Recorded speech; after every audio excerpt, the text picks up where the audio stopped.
Okay, I got involved in the project because my dear friend Paul Brooks, who I did Champions with, we were in Winnipeg, and he says, I want you to watch this documentary, Last Breath, because he wants to make it into a movie. And I watched it, and I was blown away, and I was really excited. I said, I'm in. He says, do you want to read it? I says, I don't care if I ever read it. I'm in. And then that's how I got to meet my two. And he still hasn't read new it. besties. He still hasn't read it. Wow. I didn't need to read it. I figure it'll organically all come together. It's great. What was training like for this role, and how is it different from your other action roles? I mean, training for this underwater movie was and will be one of the most memorable experiences of my career.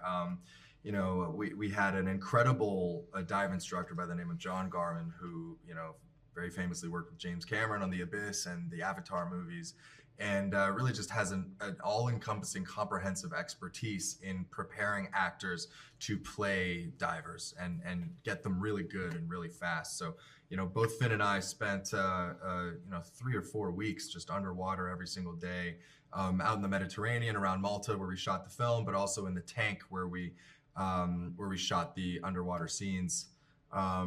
Just basically learning, you know, everything from like the basics of scuba diving to eventually transitioning out of the regulator, which you put in your mouth and to draw your oxygen from, to the wonderful helmet that you see to Finn's right, which is what the actual helmet that saturation divers use when they're many hundreds of feet underwater, doing pipeline repair or whatever it is that the mission of the day is. So, I really loved the experience of working on this movie because it was as practical as I think you could possibly be.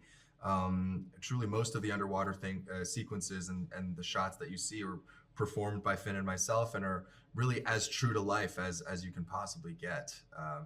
Given the circumstances, and that's always just a really gratifying experience for an actor. And Finn, did you meet the real life divers and the real Chris Lemons, and did that impact your performance in shaping your character? I got to meet Chris, and it definitely impacted the performance and impacted the experience because you get to ask all the questions that a script might not tell you.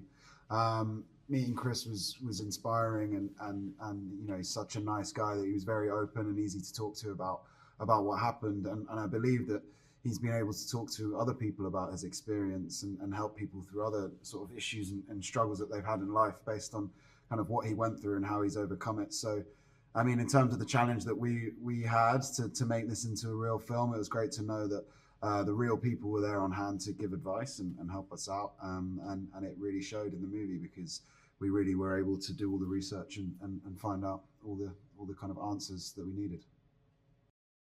水深最高300メートルで作業を行う飽和潜水士。In you go. Get out of there right now. Chris has become an anchor. I can't breathe. I can't get to you. 驚愕の実は通信は途絶え酸素は残りわずか I'm not losing a diver today. ラストブレス Chris, where